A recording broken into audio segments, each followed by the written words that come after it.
Kung mahal mo, huwag mong pigilan ng sarili mo. Sundin mo ang tinitibok ng puso mo at lagi mong tatandaan, piliin mo maging masaya.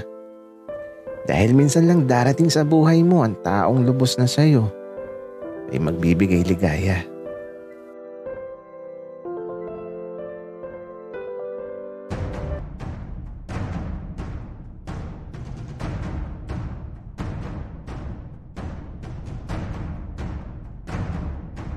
Kaibigan, huwag mong kalimutan mag-subscribe sa aming channel at huwag din kalimutan i-click ang notification bell at subscribe button. Subscribe na!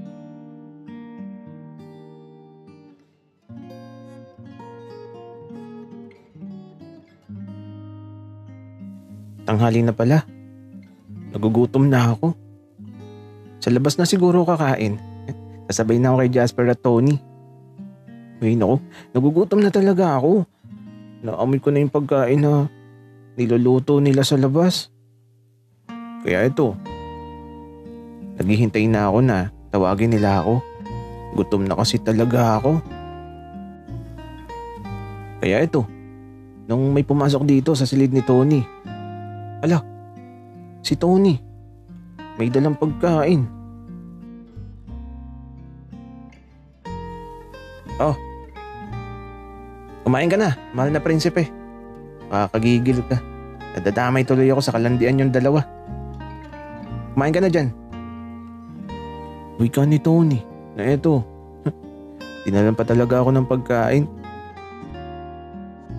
Dapat, tinawag na lang niya ako para doon ako kakain kasama nila. Kaya eto, dito na ako kumain sa kwarto. Mamayang gabi na lang siguro ako sasabay sa kanila. At aba, di ata nagsasawa sa kakaluto ng pakbet si Jasper. Ito na naman ang ulam. Pero, okay lang. Paborito ko naman to. Tsaka, masarap yung luto niya. Parang katulad na talaga nung kay tatay. Ganon din kasarap. Pakiramdam ko tuloy si tatay ang nagluto nito. Kaya eto, napakain na naman ako ng madami. Busog tutahan na naman ako. Parang puputok ang tiyan ko sa sobrang pagkabusog. Kaya naman nung matapos ako makakain eto, nakasilip lang ako sa bintana. Nagmamasid sa mga dumadaan. Wala kasing ibang gagawin. Medyo nakakainip. Baka matulog na lang talaga ulit ako. Kaya lang si Tony. Uy, Tony, saan ka pupunta? Bakit nagbibihis ka? Kasama ako. Wika ako. Ben, hindi pwede. Dito ka na lang. Wika ni Tony. Hello? Umulan sana ng malakas. Wika ako. Loko ka, Ben. Pero di talaga pwede. Dito ka na lang. Matulog ka na lang. Wika naman ni Tony. Okay, edi wag. Pero saan ba pupunta? Tanong ko. Ay, siyempre, may date kami nung anak ni Kapitan Pablo tsaka Ben. Bakit? Hindi na lang kayo mag-date ni Jasper. Wika ni Tony. Hello? Ayoko nga. Di pa nga siya nagsusorry sa akin Tsaka Tony, parang uulan talaga kaya mas maganda kung dito na lang ako sa bahay. Wika ako. Kung sa bagay, tama ka, Ben. Dito ka na lang sa bahay. Sige, alis na ako at nainip na yung bebe ko. Kanina pa daw siyang bihis. Wika ni Tony na yun. Pagkabihis umalis na din kaagad. Kaya eto, nilako kaagad ang pinto. Baka makapasok si Jasper. Tapos, baka may gawin siya sa akin. Pero di naman ako manlalaban. Kunwari ayoko. Pero gusto ko. Gagi, ano ba itong iniisip ko? Kaya ayun, habang nakasilip ako sa bintana, aba si Tony. may paghalik agad dun sa anak ni Kapitan Pablo. Sana all na lang talaga. Kaya eto, nahiga na lang ako. At sa bawat paglipas ng mga oras, tahimik lang. Nakakainip. Lalabas na lang din pala ako. At makapunta na lang kay sir. Doon na lang ako tatambay. Sabi naman ni sir, pwede daw akong tumambay doon. Kaya ito, bumangon na ako tapos di na ako magbibihis. Pwede na tong suot ko. Tapos ito, tumayo na ako sa may pintuan. Huminga muna ako ng malalim bago ko buksan ng pinto. Ganito ang gagawin ko. Kung makikita man ako ni Jasper, tapos magtatanong siya kung saan ako pupunta, sasabihin ko na dyan lang sa labas. Malapit lang.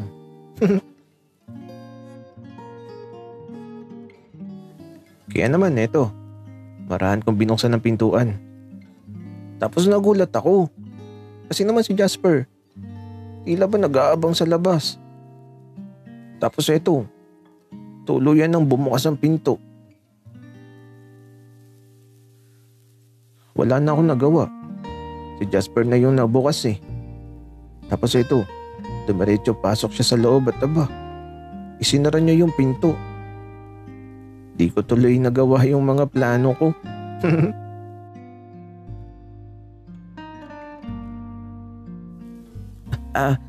Alis ako. Wika ko. Hindi pwede. Dito ka lang. Wika ni Jasper. Ha? Bakit? Anong gagawin mo sa akin? Wika ko. Ha? Ano sinasabi mo, Ben? Wala akong gagawin sa'yo. Wika ni Jasper. Aalis na ako. Wika ko ulit. Okay, sige, malis ka. Iwanan mo na lang ulit ako. Magpakasaya ka. Wika ni Jasper. Huh? Alo, bakit parang kinokonsensya mo ako, Jasper? Wika ko.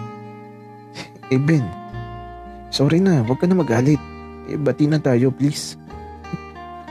Wika ni Jasper. Napangiti tuloy ako. Di ko napigilan eh. Pero mag-iinarte pa din ako. Ayoko. Galit ako. Wika ko. May galit bang ganyan? Bati na tayo. Dali na, namimiss na kita, Ben. Yung yakap mo, yung mga nakaw na halik mo, at mga pagnanasa mo sa akin kapag natutulog ako. Wika ni Jasper. Hindi totoo yan, Jasper. Nakakainis ka. Ewan ko sa'yo. Ang pangit mo. Wika ako. Yun ang nabasa ko sa sulat mo. Wika ni Jasper na nakatingin sa mga mata ko at nakangiti pa. Wala na ata akong kawala. Hindi yun totoo. Wika ko naman. Sige nga, kung di totoo yun, kiss mo na lang ako para maniwala ako na di totoo yun. Wika ni Jasper. Napapaisip ako. Kiss ko daw siya kung di daw totoo. Scam ata yun ah. Kaso, parang ayoko ng kiss. Parang gusto ko ng ice candy. Uy, kalma lang muna tayo. Huwag ganun. O, tokso. Layuan mo ako.